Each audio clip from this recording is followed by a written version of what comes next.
কলমি শাক ভাজা। আলু মাখার জন্য কড়া বসিয়ে দিয়েছি। সামান্য একটু সর্ষের তেল দিয়ে দেবো, একটা শুকনো লঙ্কা দিয়ে দেবো, দুটি জিরে দিয়ে দেবো।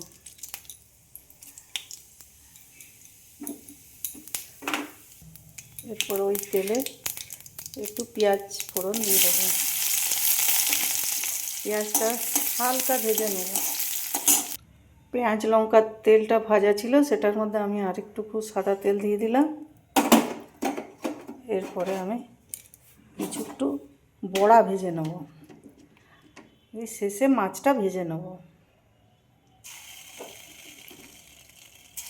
এরকম করে বড়াগুলো আমি ভেজে নেব। সব বড়াগুলো আমার দেওয়া হয়ে গেছে। এরপর উল্টে নেব।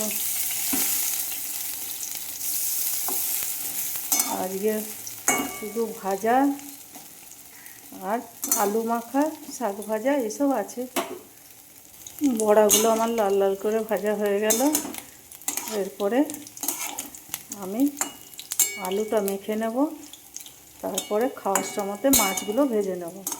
গরম গরম মাছ ভাজা খেতে খুব ভালো লাগে। এবার বড়াগুলো আমি নামিয়ে কড়া পরিষ্কার করে নেব। বানাবো সব কিছু ভাজা আর ভাতে। অনেক দিন ধরে মাছ রান্না সব খাওয়াচ্ছে, ওই জন্য আজকে আমি বাটা মাছ ভাজা করব। আমাদের বড় মাছ খাওয়া চলে না, সেই জন্য ছোটো মাছ ভাজাই হবে। কড়া বসিয়ে দিয়েছি। এরপর মাছ ভাজার জন্য তেল দিয়ে দেবো।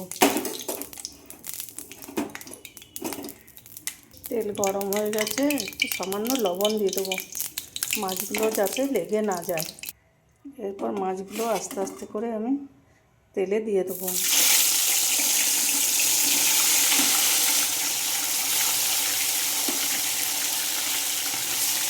তিনটে করে দেবো। মাছগুলো আমার লাল লাল করে ভাজা হয়ে গেছে। এরপর আমি বাকি মাছগুলো এরকম করে ভেজে নেব।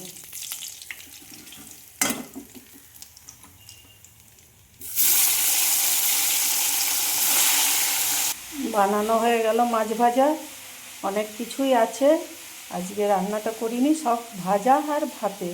এটা গরম ভাতে খুবই ভালো লাগে মাছ ভাজা।